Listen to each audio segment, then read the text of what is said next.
اور کسی نبی سے یہ نہیں ہو سکتا کہ وہ خیانت کرے، اور جو کوئی خیانت کرتا ہے وہ قیامت کے دن اپنی خیانت کی ہوئی چیز کو اللہ کے سامنے حاضر کرے گا، پھر ہر شخص کو اس کے اعمال کا پورا بدلہ دیا جائے گا اور ان پر ظلم نہیں کیا جائے گا۔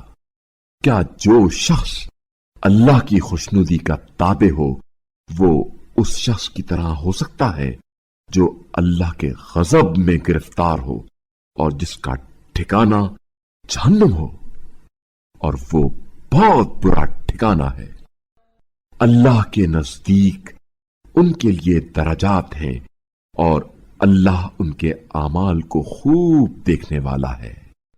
ایمان والوں پر اللہ نے بڑا احسان کیا کہ ان کے درمیان انہی میں سے ایک رسول بھیجا جو انہیں اس کی آیات پڑھ کر سناتا ہے اور انہیں پاکیزہ کرتا اور انہیں کتاب و حکمت کی تعلیم دیتا ہے، جبکہ اس سے پہلے یہ لوگ سری گمراہی میں مبتلا تھے۔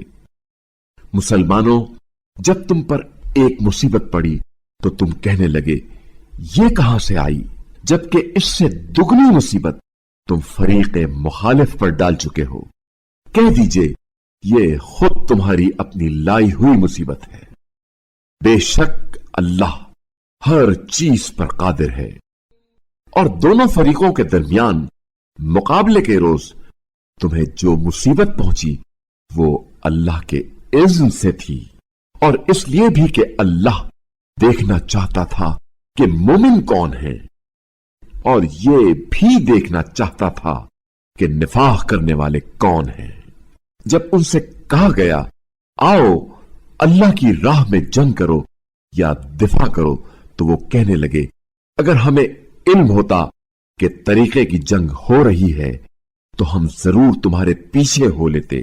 اس دن یہ لوگ ایمان کی بنسبت کفر سے زیادہ قریب ہو چکے تھے۔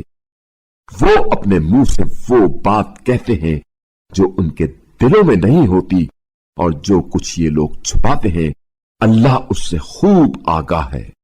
یہ وہ لوگ ہیں جو خود پیچھے بیٹھے رہے اور اپنے بھائیوں کے بارے میں کہنے لگے کاش اگر وہ ہماری بات مانتے تو قتل نہ ہوتے۔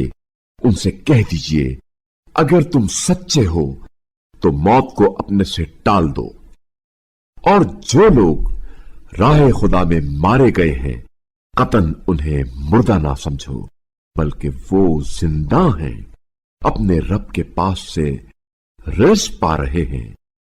اللہ نے اپنے فضل سے جو کچھ انہیں دیا ہے اس پر وہ خوش ہیں، اور جو لوگ ابھی ان کے پیچھے ان سے نہیں جا ملے ان کے بارے میں بھی خوش ہیں کہ انہیں قیامت کے روز نہ کوئی خوف ہوگا اور نہ وہ محزون ہوں گے۔